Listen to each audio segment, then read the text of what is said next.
Hello, students. Welcome to Vayu Whisper, my by podcast channel. तो आज हम मानव जनन या ह्यूमन रिप्रोडक्शन की बात करेंगे। हमें पता है कि मानव जो विविपारस होता है, मतलब अपने समान ही बच्चे को जन्म देता है और इसमें कई अवस्थाएं होती है। तो उन अवस्थाओं को जानने से पहले हम लोग कुछ और बातों पर गौर करेंगे। पहले हम लोग कुछ जानकारियां प्राप्त करेंगे किसके बारे में, मेल और फीमेल रिप्रोडक्टिव सिस्टम, पुरुष एवं मादा प्रजनन तंत्र। उसके बाद हम लोग गैमेटोजेनेसिस युग्मक जनन की बात करेंगे। बीच में मासिक धर्म चक्र मेंस्ट्रुअल साइकिल की बात करेंगे। मेंस्ट्रुअल साइकिल के बाद हम लोग फर्टिलाइजेशन, निषेचन, इम्प्लांटेशन, आरोहण, तत्पश्चात गर्भावस्था, जेस्टेशन, प्रसव, पार्चुरेशन और इसके अलावा लैक्टेशन, दुग्ध स्राव और कोलेस्ट्रॉम की भी हम बात करेंगे। सबसे पहले शुरुआत करते हैं मेल रिप्रोडक्टिव सिस्टम, पुरुष प्रजनन तंत्र से। तो पुरुष प्रजनन तंत्र का मुख्य कार्य शुक्राणु या स्पर्म्स का निर्माण करना और उनको स्त्री के शरीर तक पहुंचाना होता है। और इसके कुछ प्रमुख अंग होते हैं जिसमें वृषण टेस्टिस, स्क्रोटम अंडकोश, एपिडिडाइमिस, वासा डिफरेंस, एसेसरी डक्ट्स और ग्लैंड्स, सहायक नलिकाएं। इसके अलावा शीशन पेनिस की हम बात करेंगे। तो सबसे पहले वृषण या टेस्टिस। वृषण और टेस्टिस में शुक्राणुओं का निर्माण होता है, साथ में जो हार्मोन टेस्टोस्टेरोन होता है उसका भी निर्माण होता है, जो कि सेकेंडरी सेक्सुअल कैरेक्टरिस्टिक्स के लिए को नियंत्रित करती है। किसमें? पुरुषों में। द्वितीयक लैंगिक लक्षणों को नियंत्रित करती है, जैसे आवाज का भारी होना, दाढ़ी मूंछ होना, ये सब। अब ये जो वृषण होते हैं, टेस्टिस होते हैं, ये स्क्रोटम अंडकोश के भीतर पाए जाते हैं। अब अंडकोश का कार्य पहले तो वृषण को सुरक्षित रखना है, दूसरा वृषण के भीतर उचित तापमान को बनाए रखना है ताकि शुक्राणु का निर्माण सुगमता पूर्वक हो सके। तापमान 2 से 2.5 डिग्री सेल्सियस कम रखना होता है, क्योंकि शुक्राणु निर्माण के लिए यही तापमान उपयुक्त है। अब हम लोग इसके बारे में एपिडिडाइमिस के बारे में बात करेंगे। यहाँ स्पर्म मैच्योर होते हैं, परिपक्व होते हैं। वासा डिफरेंस स्पर्म को मूत्र नलिका तक लेके जाता है, यूरिनरी ट्रैक्ट तक लेके जाता है। उसके बाद एसेसरी ग्लैंड्स, सहायक नलिकाएं होती हैं। इनकी संख्या 3 तरह की होती है, 3 प्रकार की होती है। पहला सेमिनल वेजाइकल्स, दूसरे प्रोस्टेट ग्लैंड और थर्ड होता है बल्बो यूरेथ्रल ग्लैंड। ये तीनों मिलकर सीमन या वीज का निर्माण करती है। और अंत में शीशन होता है, जो कि कोपुलेटरी ऑर्गन होता है, जो सहवास के काम में आता है। अब हम फीमेल रिप्रोडक्टिव सिस्टम, मादा प्रजनन तंत्र की बात करेंगे। तो मादा प्रजनन तंत्र का मुख्य कार्य क्या होता है? ओवम अंडाणु का निर्माण, दूसरा निषेचन फर्टिलाइजेशन एवं भ्रूण विकास एम्ब्रियो डेवलपमेंट के लिए उपयुक्त वातावरण तैयार करना। इसके प्रमुख अंग होते हैं, पहला अंडाशय ओवरी, अंडवाहिनी नलिकाएं फैलोपियन ट्यूब, थर्ड यूटेरस गर्भाशय, उसका गर्भाशय ग्रीवा जिसे सर्विक्स कहते हैं, और अंत में योनि या वजाइना की बात हम करेंगे। सबसे पहले शुरुआत करते हैं हम लोग अंडाशय से। अंडाशय में या ओवरी में अंडाणु ओवम का निर्माण होता है, साथ में जो हार्मोन्स होते हैं, कौन सा? एस्ट्रोजन एवं प्रोजेस्टेरोन, दोनों का निर्माण होता है।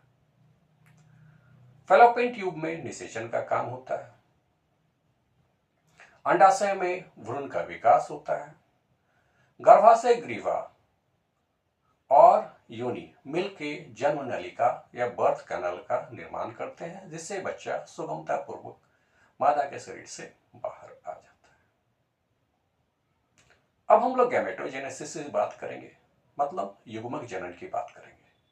पुरुषों में से स्पर्मेटोजेनेसिस और मादाओं में इसे oogenesis कहा जाता है, शुक्राणु जनन एवं अंडाणु जनन। तो शुक्राणु जनन या स्पर्मेटोजेनेसिस यह पुरुषों के टेस्टिस में होता है। इसमें मियोसिस या अर्धसूत्री विभाजन के द्वारा स्पर्मेटोगोनिया से स्पर्म्स का निर्माण होता है, शुक्राणुओं का निर्माण होता है। oogenesis या अंडाणु जनन यह ओवरीज अंडाशय में होता है। इसमें एक प्राथमिक अंडाणु प्राइमरी oocyte से एक मैच्योर अंडाणु ओवम, एक परिपक्व ओवम, एक मैच्योर अंडाणु का निर्माण होता है। शेष जो ध्रुवीय पिंड होते हैं, पोलर बॉडीज होते हैं, वो डिजेनरेट हो जाते हैं, क्षयग्रस्त हो जाते हैं, नष्ट हो जाते हैं। अब इसके पश्चात हम लोग मासिक धर्म चक्र की बात करेंगे, मेंस्ट्रुअल साइकिल। यह मुख्यतः 28 दिनों का होता है और इसके 4 फेजेस होते हैं, 4 चरण होते हैं। पहला चरण मेंस्ट्रुअल फेज, मासिक चरण। दूसरा Kuupik phase, follicular phase, Kuupik चरण, फॉलिकुलर फेज। तीसरा ओव्यूलेशन, अंडोत्सर्जन। और चौथा होता है जिसे हम ल्यूटियल फेज कहते हैं, पीत चरण।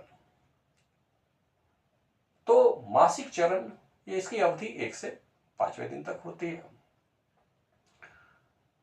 तो गर्भधारण के लिए गर्भाशय पूरी तरह तैयार होता है। गर्भधारण न होने की स्थिति में गर्भाशय की भीतरी दीवार एंडोमेट्रियम टूट जाती है और रक्त के माध्यम से मादा के शरीर से बाहर चली जाती है। इसके बाद जो है कुपिक फेज या चरण होता है, मतलब फॉलिकुलर फेज होता है। इसमें कुपिकाएं विकसित होती है। इस चरण में यह 6 से 13वें दिन तक होता है। 14वें दिन ओव्यूलेशन होता है, अंडोत्सर्जन होता है। इसमें FH की प्रमुख भूमिका होती है। इसके बाद ल्यूटियल फेज का नंबर आता है।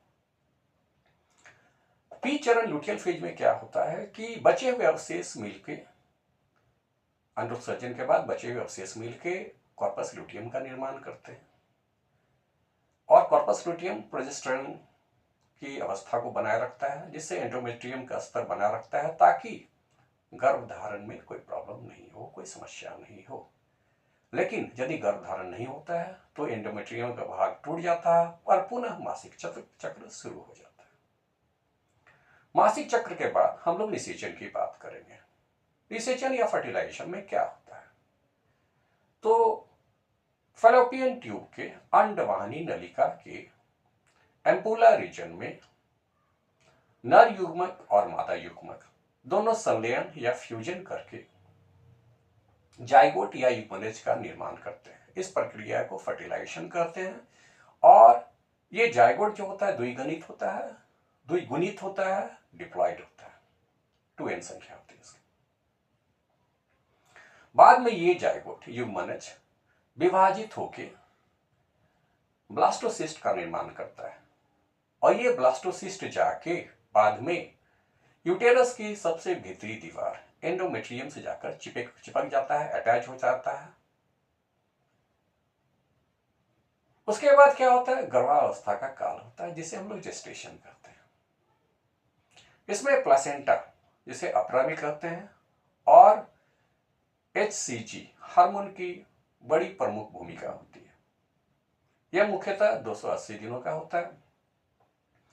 अपरा या प्लासेंटा माता एवं भ्रूण के बीच में, एम्ब्रियो के बीच में न्यूट्रिएंट्स या पोषक तत्वों का क्या करता है? आदान प्रदान करता है।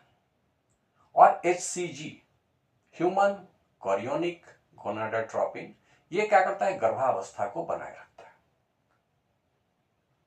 इसके बाद पार्ट्यूरेशन होता है, प्रसव होता है। इसमें ऑक्सीटोसिन की बहुत प्रमुख भूमिका होती है। ऑक्सीटोसिन के कारण ही जो है गर्भाशय संकुचित होता है या गर्भाशय में संकुचन शुरू हो जाता है, कॉन्ट्रैक्शन शुरू हो जाता है, यूट्राइन कॉन्ट्रैक्शन, और इसी कारण के फलस्वरूप बच्चा सुविधाजनक तरीके से मादा के शरीर से बाहर, जन्म नलिका से होकर बाहर चला आता है, बर्थ कैनाल से सुगमतापूर्वक बाहर चला आता है। अब इसके बाद हम लोग लैक्टेशन, दुग्ध स्राव की बात करेंगे। तो गर्भावस्था, जेस्टेशन के दौरान ही मेमोरी ग्लैंड्स विकसित हो जाती है, लेकिन उनमें दुग्ध स्राव बच्चे के जन्म के बाद ही होता है। इसमें दो हार्मोन की प्रमुख भूमिका होती है, प्रोलैक्टिन और ऑक्सीटोसिन। प्रोलैक्टिन दुग्ध निर्माण में सहायक होता है, जबकि ऑक्सीटोसिन दुग्ध निष्कासन में, मिल्क इजेक्शन में सहायक होता है। जन्म के कुछ दिनों तक मेमोरी ग्लैंड से, स्तन ग्रंथियों से गाढ़े पीले रंग का दूध स्रावित होता है, जिसे कोलेस्ट्रॉल कहते हैं। ये बच्चे को एंटीबॉडीज प्राप्त करता है, प्रदान करता है, मतलब सुरक्षा प्रदान करता है, जिससे रोगों से लड़ने की उसकी प्रतिरोधक क्षमता का विकास हो सके। तो आज हमने वन शॉर्ट वीडियो के तहत मानव जनन के बारे में पढ़ा। तो उम्मीद है आपको यह वीडियो अच्छा लगा होगा। यदि अच्छा लगा होगा तो हमारे चैनल को सब्सक्राइब कीजिए और वीडियोस को लाइक कीजिए। तो अब हम अगले दिन मिलते हैं एक अलग वन शॉट वीडियो के साथ, जो कि किसी अलग विषय पर होगा, कक्षा 12 बायोलॉजी से रिलेटेड। तब के लिए धन्यवाद।